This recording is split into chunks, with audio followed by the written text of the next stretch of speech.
জনাব তারেক রহমানের উম্মা হিসেবে বা তার রিপ্রেজেন্টেটিভ হিসেবে আমি এখানে আছি।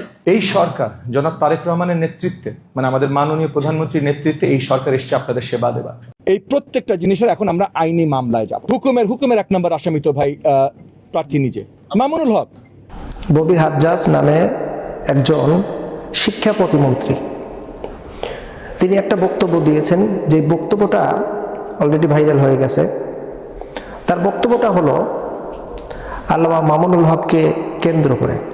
আল্লামা মামুনুল হকের বিরুদ্ধে তিনি মামলা করতে যাচ্ছেন, কয়েকটা মামলা। এর মধ্যে একটা মামলা হলো অ্যাটেম্প টু মার্ডার, আরও 2-3টা মামলার কথা তিনি উল্লেখ করেছেন। ববি হাজ্জাজ, আল্লামা মামুনুল হক এবং ববি হাজ্জাজ দুজন একই আসন থেকে নির্বাচন করেছেন। মোহাম্মদপুরের সেই আসন থেকে নির্বাচিত হয়েছে এই ববি হাজ্জাজ, আল্লামা মামুনুল হক নির্বাচিত হন নাই। আমরা তার এই বক্তব্যকে কেন্দ্র করে কিছু কথা আপনাদের সাথে একটু শেয়ার করতে যাচ্ছি। আল্লামা মামুনুল হকের বিরুদ্ধে অলরেডি তিনি মামলা করার প্রস্তাব বা কার্য অলরেডি কমপ্লিট করে ফেলেছে, হয়তোবা খুব তাড়াতাড়ি মামলা করবে। ববি হাজ্জাজ গত জুমা একটা মসজিদে তিনি বক্তব্য দেওয়াকালীন সময় তিনি উত্থাপন করেছেন কথাটা, যে আমরা তারেক রহমানের উম্মত হয়ে আমি কথা বলতেছি। তো এখানে তারেক রহমানের উম্মত প্রথমে দাবি করলেন, এরপরে তিনি আরো অনেক প্রাসঙ্গিক আলোচনাও তিনি করলেন। তা আমরা এই দুইটা বিষয় নিয়ে আমরা একটু পর্যালোচনা করব।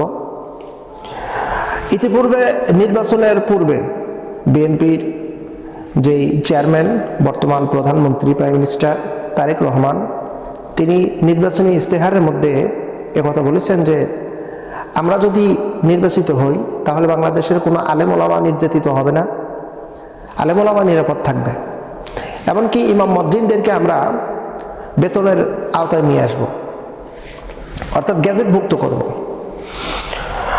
এটা হলো তার নির্বাচনী ইস্তেহার। তার এই ইস্তেহারকে আমরা স্বাগতম জানাই এবং অসংখ্য ধন্যবাদ এবং মোবারকবাদ জানাই, যেহেতু তিনি ইমাম মুয়াজ্জিনের কথা উল্লেখ করেছেন, আলেম ওলামার কথা উল্লেখ করেছেন। কারণ ইতিপূর্বে আমরা দেখেছি আলেম ওলামার নির্যাতিত সেই সময়টা, সিচুয়েশনটা, কত আলেম নির্যাতিত হয়েছে, সত্য কথা বলতে পারেনি, মসজিদের ভিতরে হক কথা বলতে পারেনি, ন্যায় কথা বলতে পারেনি। ন্যায় কথা বললেই তাকে মামলায়, মিথ্যা মামলার ভিতরে জড়ায়া জেলখানায় পাঠানো হতো বছরের পর বছর। ঠিক সেই সময়টা আমরা পার করে একটা সুন্দর সাবলীল জীবন আমরা পেয়েছি ছাত্রদের জুলাই বিপ্লবের কারণে। নতুন সরকার গঠন হয়েছে, আমরা এই সরকারকে সাধুবাদ জানাই। তার প্রত্যেকটি কাজ ন্যায় ইনসাফ ভিত্তিক হবে, এটা আমরা আশাবাদী।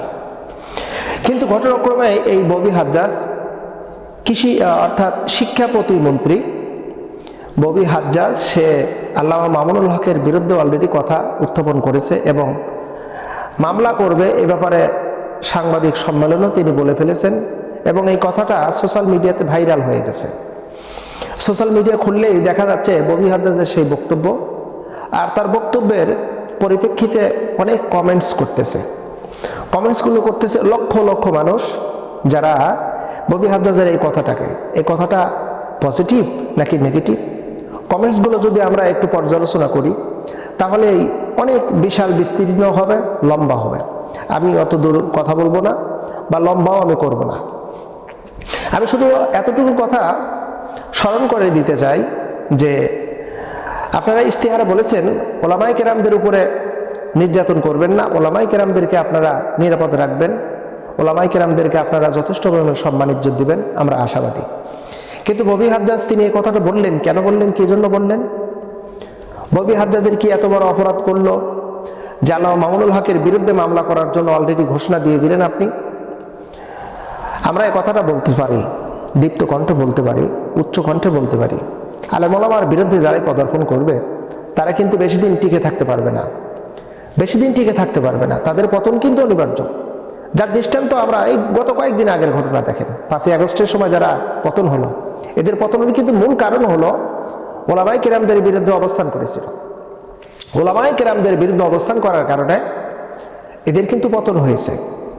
আমরা চাই না বিএনপি ভরাডুবি হোক।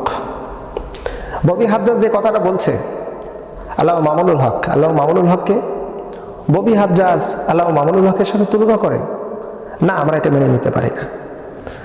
আপনি যেভাবেই হোক আপনি নির্বাচিত হয়েছেন, আপনি মন্ত্রিত্ব পেয়েছেন, আমরা আপনার দুশমন না, আপনার বিরুদ্ধে আমরা কথা বলতে চাই না, কথা বলবো না, কিন্তু আপনি আলেম ওলামার শান মান নিয়ে আলেম ওলামাকে হুমকি ধামকি দিবেন বা যে বা যাহারাই যেই করুক, আলেম ওলামার বিরুদ্ধে যারা পদার্পণ করবে তাদের এক বিন্দু পর্যন্ত ছাড় দেওয়া হবে না। আল্লাহ মামুনুল হকের বিরুদ্ধে আপনি মামলার প্রস্তুতি নিলেন কেন, কি জন্য? আপনাকে যদি জিজ্ঞাসাবাদ করা হয় তাহলে সেই থলের ভিতর থেকে কিন্তু আসল জিনিসটা বের হয়ে আসবে। আমরা চাই না দেশের ভিতরে কোনো বিশৃঙ্খলা ঘটুক, দেশের মধ্যে কোনো অরাজকতা ঘটুক, এটা আমরা চাই না। আমরা চাই শান্তিপূর্ণভাবে এই দেশে বসবাস করতে। আপনারা আমরা সবাই একে অপরে একসাথে মিলেমিশে এই দেশটাতে আমরা পদার্পণ করতে চাই এবং এই দেশটাকে আমরা উন্নতির শিখরে নিয়ে যেতে চাই, এটা হলো আমাদের চাওয়া। এবং এই অনুযায়ী আমাদের চেষ্টা থাকবে মৃত্যু পর্যন্ত। আমরা প্রতিহিংসার কথা বলি না, প্রতিহিংসার রাজনীতি আমরা করতে চাই না। আমরা চাই সুন্দরভাবে ইনসাফ ভিত্তিক সমাজ, দেশ, রাষ্ট্র পরিচালিত হোক, এটা হলো আমাদের চাওয়া। ববি হাজ্জাজ আপনি একজন সম্মানিত ব্যক্তি, ওই সম্মানের সহিত আমরা বলতে চাই, আপনি যেভাবে সাংবাদিকদের সামনে, মিডিয়ার সামনে যেভাবে আপনি আল্লাহ মামুনুল হককে হুমকি ধামকি দিয়েছেন, মামলা করবেন ইত্যাদি ইত্যাদি, এই বিষয়টা আপনার উপর ছেড়ে দিলাম। আপনি অতি দ্রুত আপনার কথাটা প্রত্যাহার করুন এবং জাতির সামনে এসে ওলামায়ে কেরামদের শান মান মর্যাদা যাতে বৃদ্ধি হয় এমন কথা আপনি উত্থাপন করুন। প্রিয় ভাইরা, আমরা লম্বা সময় শাসিত হয়েছি, ওলামায়ে কেরাম শাসিত হয়েছে, নির্যাতিত হয়েছে, আর আমরা শাসিত হতে চাই না। আমরা কাউকে জালিম হিসাবে দেখতে চাই না, আমরা মাজলুম হতে চাই না, আমরা কাউকে জালিম হতে দেখতে চাই না। জালিম এটি মারাত্মক, জালিমের ব্যাপারে আল্লাহ সুবহানাহু ওয়া তাআলা মারাত্মক কিছু কথা বলেছেন। জালিমের ধ্বংস অনিবার্য, জালিমকে আল্লাহ পাক হেদায়েত করবেন না। আর আপনি কি জানেন মাজলুমের বদদোয়া কত বড়? মাজলুমের দোয়া কিন্তু মারাত্মক। মাজলুম যদি দোয়া করে সেই দোয়া আল্লাহ পাক ফেরত দেন না। মিথ্যা, অপসংস্কৃতি, প্রতিহিংসা, এগুলো সব মানব জীবনের জন্য ভয়ঙ্কর। মিথ্যা রাজনীতি ছেড়ে দেন, প্রতিহিংসার রাজনীতি ছেড়ে দেন, প্রতিপক্ষকে শত্রু মনে না করে প্রতিপক্ষকে বন্ধু মনে করেন। দেখবেন আপনার প্রতিপক্ষ আপনার চরম বন্ধু হয়ে গেছে। আমরা এটাই আশাবাদী।